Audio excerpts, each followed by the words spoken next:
Oke, kita akan masuk ke bagian selanjutnya. Gimana kita bisa memilih misi yang akan kita bawa dan itu akan meninggalkan legacy yang baik, akan membuat dunia, akan membuat bumi menjadi tempat yang lebih baik untuk ditinggali. Nah, vision menjelaskan ada yang namanya humanity minus. Nah, ini yang banyak terjadi pada company-company besar gitu ya, yang apa yang mereka lakukan itu hanya mengejar profit gitu, dan mereka mengabaikan kerusakan-kerusakan, baik itu dari sisi ini ya, segala macam aspek fisik, mental dan lain-lain. Mereka mengabaikan itu dan ya tadi tidak align dengan mental the Buddha and the badass. Nah, kita harus bisa mempunyai yang namanya humanity plus, di mana kita mengkombinasikan mental tadi, Buddha and the badass, dan berusaha memberikan value yang positif, sekecil apapun itu, pada dunia yang kita tinggali. Vision menyebutkan sebuah istilah yang namanya MTP, Massive Transformational Purpose. Inilah yang dilakukan oleh Google, di mana mereka punya value atau punya misi menyebarkan informasi seluas-luasnya atau menjadikan informasi itu accessible, mudah diakses oleh siapapun, dimanapun dan kapanpun. Dan ini sangat-sangat merubah ya kehidupan kita gitu. Inilah yang coba kita adopsi gitu ya, kita praktekkan dimanapun kita berada. Kalau kita berada di perusahaan yang dia tidak align dengan value-value tadi, ataupun kita menjalankan bisnis yang skalanya belum terlalu besar, belum terlalu punya impact gitu ya, ataupun bahkan kita bekerja sendiri atau freelance gitu, kita tetap bisa take a stand gitu.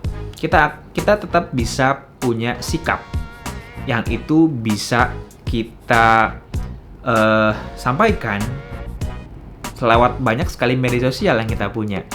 Jadi dengan memposting hal-hal positif, misal kita bisa mengkampanyekan gitu ya hidup sehat dengan memposting makanan-makanan sehat yang kita makan, mengkampanyekan olahraga ataupun membuang sampah pada tempatnya gitu ya. Hal-hal kecil yang itu tadi kita yakini sebagai value kita dan akan membawa hal positif bagi bumi, bagi dunia yang kita tinggali, itu sangat-sangat bisa kita influence, kita bisa sebarkan pada dunia gitu. Kalau memang belum kita bisa sebarkan melalui kehidupan profesional kita. Nah, ini sangat-sangat penting dan perlu kita latih gitu ya kebiasaan ini. Karena sekecil apapun kebaikan, maka itu akan kembali lagi pada diri kita sendiri gitu. Next, poin berikutnya yang disampaikan Vision adalah jangan pernah takut untuk memiliki bold vision, visi yang besar gitu ya. Karena ini akan membantu kita untuk mencapai banyak hal besar. Ada sebuah eksperimen gitu ya yang dinamakan the flea in the jar experiment gitu. Jadi eksperimen ini menggunakan semacam ya kutu kali ya, flea itu kutu gitu ya, yang ditempatkan pada sebuah toples. Dan kemudian ya pada percobaan pertama toples itu dibuka gitu, dan tentu saja kutu itu akan loncat keluar gitu dari toples itu. Pada percobaan berikutnya tutup toples ini kemudian ditutup gitu ya selama beberapa lama gitu, dan tentunya si kutu kan tidak bisa lompat keluar, tapi dia lompat sampai ya sebatas tutup toples itu saja, tutup jari itu saja. Dan nextnya, ketika setelah berapa lama ditutup, akhirnya dibuka gitu, dan kutu ini kemudian nggak keluar, jadi hanya lompat sebatas tutup yang tadi saja. Jadi kesimpulannya adalah ya si kutu ini dia terkondisikan untuk hanya bisa melompat sejauh batasan yang tadi dia miliki gitu, yang batasan yang tadi diberikan berupa tutup tutup toples itu. Nah, ini juga dianalogikan gitu ya, Smart Sea Vision ini sama dengan manusia gitu. Ketika kita punya visi yang besar, maka ini akan membantu kita untuk mencapai hal-hal yang besar pula. Ketika kita merumuskan visi yang tidak terlalu tinggi, yang biasa-biasa aja, maka itu akan membatasi kemampuan kita untuk mencapai visi kita. Makanya mencapai goals-goals kita gitu ya. Makanya kita perlu men-set visi yang besar. Jadi kemampuan kita juga akan batasnya lebih lebar gitu ya. Lebih besar lagi peluang kita untuk mencapai goals dari visi itu gitu ya. Nah, terus kemudian pertanyaannya adalah gimana caranya kita meng-create bold vision atau menarik bold vision dalam kehidupan kita? Caranya adalah dengan kita merumuskan visi yang besar dan clear, harus jelas gitu ya, dalam 10 tahun ke depan. Nah, maka kita akan kemudian ketika big and clear visi itu, maka kita akan menarik orang-orang yang tepat untuk bisa membangun masa depan yang kita inginkan gitu ya. Nah, kemudian kita perlu men-setting goals yang terukur gitu, yang measurable. Nah, dan jangan lupa untuk membuka diri atau membolehkan diri gitu ya untuk gagal, karena ini sangat-sangat penting ya. Keterbukaan kita atau kesediaan kita untuk menerima kegagalan itu akan meningkatkan keberanian kita untuk melakukan eksperimen yang lebih banyak. Dengan eksperimen yang lebih banyak, maka peluang kita untuk mencapai hasil yang besar juga jauh lebih banyak gitu.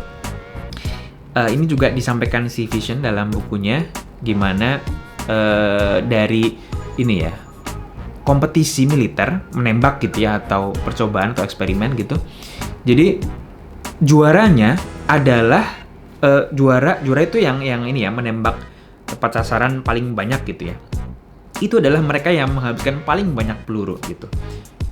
Yang kalah adalah ya yang pelurunya masih banyak. Jadi intinya yang pengen disampaikan adalah kita tidak terlalu banyak ambil pertimbangan gitu. Jadi selain ya pertimbangan penting, tapi jangan terlalu lama, jangan terlalu banyak yang dipertimbangkan, karena itu akan membatasi action yang kita lakukan. Jadi semakin banyak kita eksperimen, maka semakin besar peluang kita untuk mencapai keberhasilan gitu intinya ya. Nah, ini yang dilakukan oleh Google gitu. Kalau mau dihitung secara data gitu ya, Google ini 40% projectnya itu gagal loh.